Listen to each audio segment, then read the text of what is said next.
DonInLondon, hello. December the 21st today, early morning. As you can see, it's still dark outside behind me. My video is all about recovery from addiction to either substance or behaviour. My addictive substance, alcoholic now in recovery, one day at a time. And my behaviour could be equally addictive around people, places, things, obsessing and not getting balance in anything, because I was still searching for something. And it's a bit like Wordsworth when he wrote the poem, what was it? I wandered lonely as a cloud. It starts, and actually when he first wrote it, it was actually I wandered lonely as a something. And maybe that's me too. I was like that for a long time, because I didn't realise that living in the day sober was far more interesting than fixing myself or taking the edge off with a drink or trying to be perfect or trying to be something I didn't know. So a little bit more calm these days. Some people call it serenity, and serenity is conditional on my spiritual condition, and my spiritual condition is living in the moment of now as much as possible, not going over the past, raking it up in an inappropriate way, or fantasizing about what the future may hold. I've only got one day, this one. So what helps me stay in recovery one day at a time? First of all, family, professionals, medical people kept me alive long enough to get to rock bottom, where I could not see any way out with self-will or my own willpower, and almost like a light bulb going off in my head, although that's a very difficult one to say really. I needed help. I cannot do it on my own. And then fellowship came into my life, and that was the fellowship of AA, Alcoholics Anonymous. And I never speak for AA, never can, never will, because it's full of unique, authentic people who will speak for themselves where they will. And I share about fellowship. I don't share particulars of anybody else. I just share how fellowship helps me on a daily basis to keep sober, and some of the literature which is available when I can't get to meetings, like yesterday. I had flu jabs, or a flu jab and a pneumonia jab, immunisation, which is treating like with like in a way. So I have some of the symptoms which are very achy, and because it's icy out, good sense says stay in, when I would really like to see my fellows and my friends in recovery. So sensibility comes into it, and that's about balance. So the Fellowship of AA helps me and has helped me with the 12 steps for me to work as a person, 12-step action program, all about action, to live well one day at a time. And there are 12 traditions in the fellowship which hold it together in unity, service and recovery. So open, honest and willing living as much as possible, knowing that on any day denial can come in. Well, I can't believe my situation, I can't go out to a meeting because it would be silly. But my head says, I want to go to a meeting to see my friends. So I have to temper my actions with reality and what is possible. Might seem like a simple analogy, but that's how it works, doing the sensible thing. It doesn't mean it's not exciting, because often the exciting thing to do is the sensible thing to do, to have an adventure of some sort on a daily basis, and I guess that's what fellowship does for me as well. So what is AA? I share here from this little card which has the AA preamble on it, and then I'll share some of the daily reflections and a bit more from the big book of AA around acceptance being the key. So here we go. Alcoholics Anonymous is a fellowship of men and women who share their experience, strength and hope with each other, that they may solve their common problem and help others to recover from alcoholism. The only requirement for membership is a desire to stop drinking. There are no dues or fees for AA membership. We are self-supporting through our own contributions. AA is not allied with any sect, denomination, politics, organisation or institution. It does not wish to engage in any controversy, neither endorses nor opposes any causes. Our primary purpose is to stay sober and help other alcoholics to achieve sobriety. And what's important in there is that AA is there for one reason, sobriety.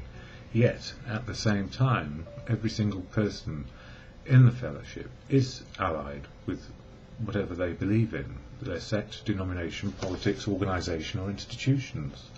It's the way life is, so we still have our normal life as well as fellowship to keep us sober.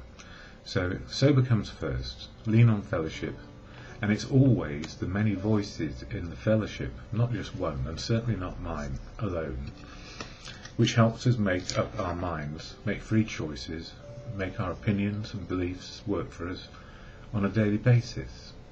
So fellowship is the foundation of living for me, inasmuch as it keeps me sober so the rest of my life can work.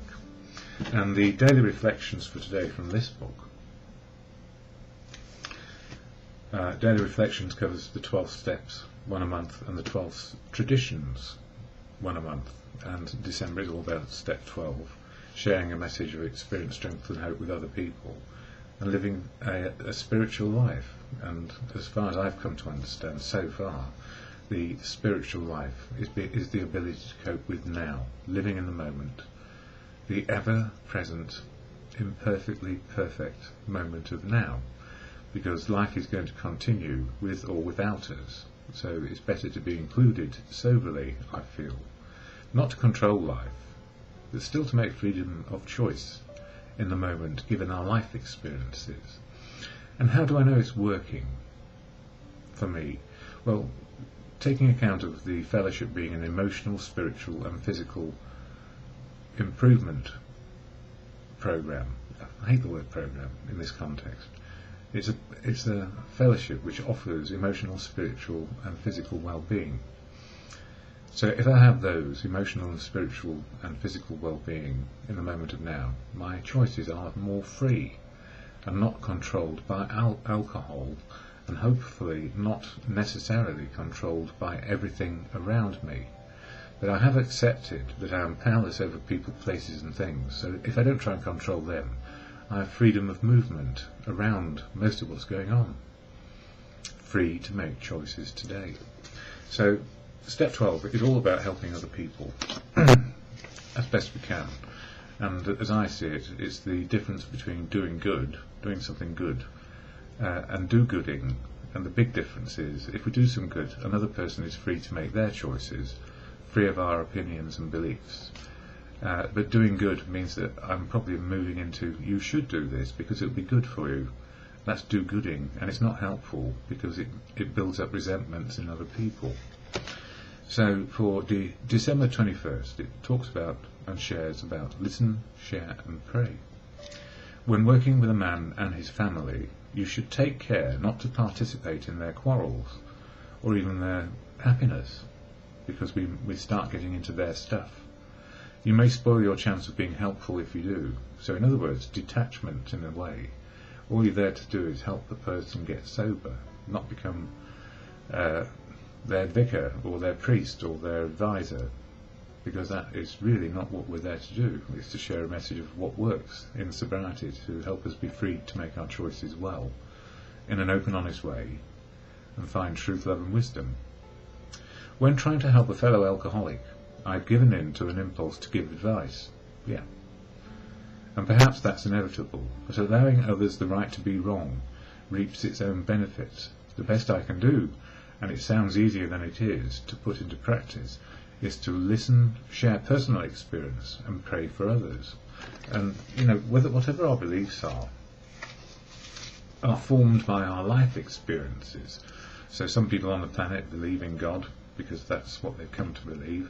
Some people are agnostic or atheist, and some people have been all those things in their lives, depending on their life experience. So we make up our own minds around faith, praying, meditation, reflection.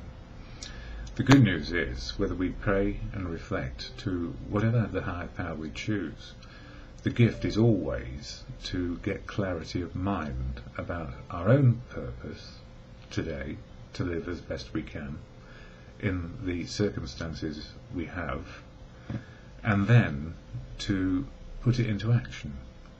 It's all about action always in the fellowship. It's not about standing back and watching, but sometimes we do, because we stand back and listen, and listen to the experience, strength and hope of our fellows. And if we hear something which is absolutely good for us, we can take it on board. And if it's absolutely against our belief and our choices, then we don't take it on board. But we don't criticise others for their outlook. It's a fellowship of unique, authentic people staying unique and authentic. And we lean on each other, because if we try and keep sober leaning on one person, if we go downwards, we're probably likely to take the other person with us. So we try not to do that by keeping it a fellowship where we lean on the many voices in the programme or the fellowship of AA who are staying sober, and especially sometimes when they're not sober because they've hit something in life which has caused a relapse or a slip.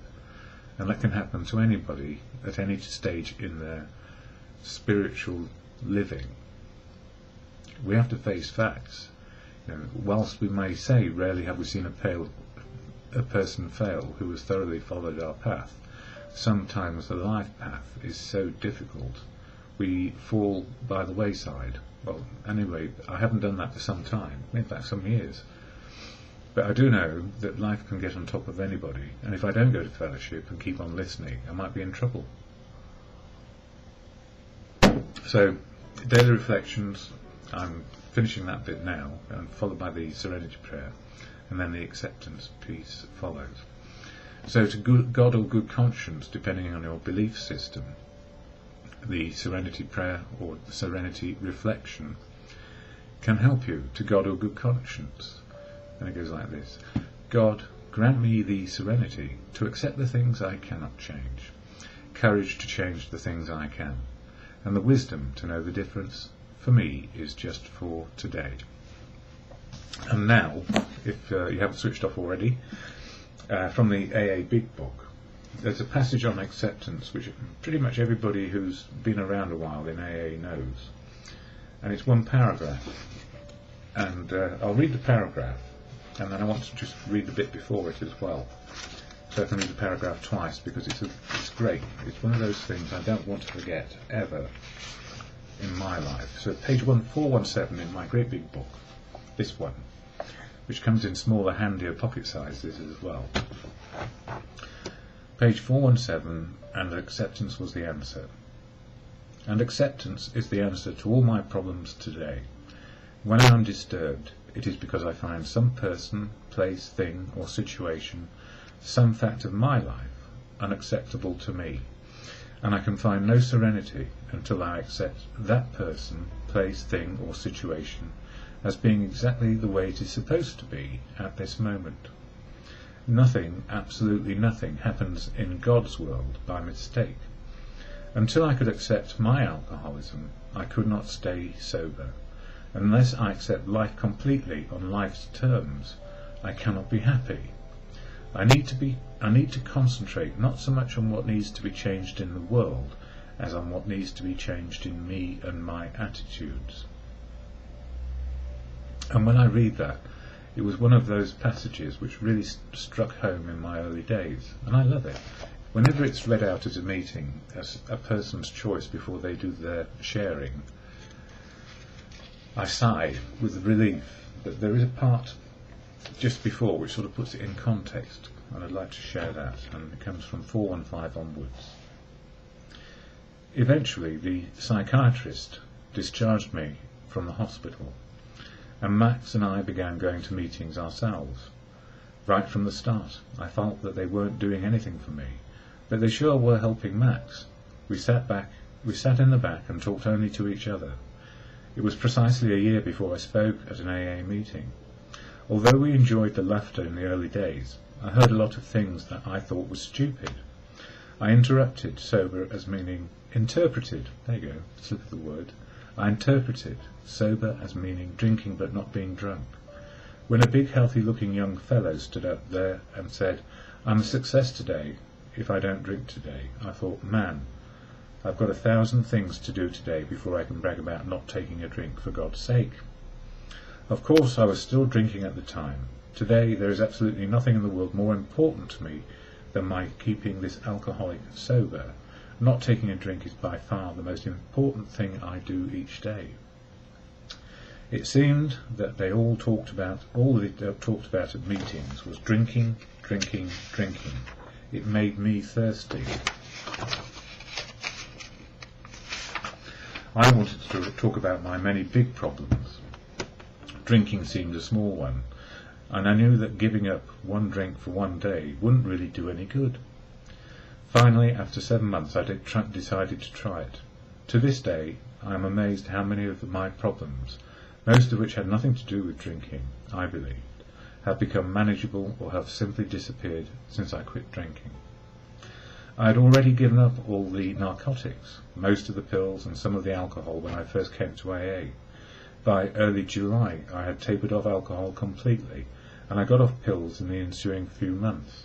When the compulsion to drink left, it was relatively easy to stay off alcohol, but for some time it was difficult to keep from taking a pill when I had an appropriate symptom, such as a cough, pain, anxiety, insomnia, a muscle spasm, or an upset stomach. It has gotten progressively easier. Today I feel I have used up my right to chemical peace of mind. It helped me a great deal to become convinced that alcoholism was a disease, not a moral issue. That I had been drinking as a result of a compulsion, even though I had not been aware of the compulsion at the time, and that sobriety was not a matter of willpower. Willpower was killing me. The people of AA had something that looked much better than what I had, but I was afraid to let go of what I had in order to try something new. There was a certain sense of security in the familiar. At last, acceptance proved to be the key to my drinking problem. After I'd been around in AA for 7 months, tapering off alcohol and pills, not finding the program working very well, I was finally able to say, "Okay, God, is it true that I, of all people, strange as it may seem, and even though I didn't give my permission, really am an alcoholic of sorts? And it's all right with me. Now, what am I going to do about it?" When I stopped living in the problem and began living in the answer, the problem went away. From that moment on, I have not had a single compulsion to drink. And acceptance is the answer to all my problems today. When I am disturbed, it is because I find some person, place, thing, or situation, some fact of my life unacceptable to me, and I can find no serenity until I accept that person, place, thing, or situation as being exactly the way it is supposed to be at this moment. Nothing, absolutely nothing, happens in God's world by mistake. Until I could accept my alcoholism, I could not stay sober. Unless I accept life completely on life's terms, I cannot be happy. I need to concentrate not so much on what needs to be changed in me, changed in the world, as on what needs to be changed in me and my attitudes. Shakespeare said, "All the world's a stage, and all the men and women merely players." He forgot to mention that I was chief critic. I was always able to see the flaw in every person, every situation, and I was always glad to point it out, because I knew you wanted perfection just as I did. AA and acceptance has taught me that there is a bit of good in the worst of us, and a bit of bad in the best of us, that we are all children of God, and we each have a right to be here. When I complain about me or about you, I am complaining about God's handiwork. I am saying that I know better than God. And I don't. And that's why the reading today was important to me, because in any way or form in the past I probably passed judgment on other people and hurt them, either by excluding them from my life or including them so I can try to change them. And these days the only thing I need change is me and my attitudes on a daily basis. Live in the world, be a part of it, be included, and try not to control one darn thing. So the serenity prayer to good God or good conscience, as you understand for yourself your unique, authentic belief system, your belief system. So to God or good conscience, grant me the serenity to accept the things I cannot change, courage to change the things I can, and the wisdom to know the difference for me is just for today.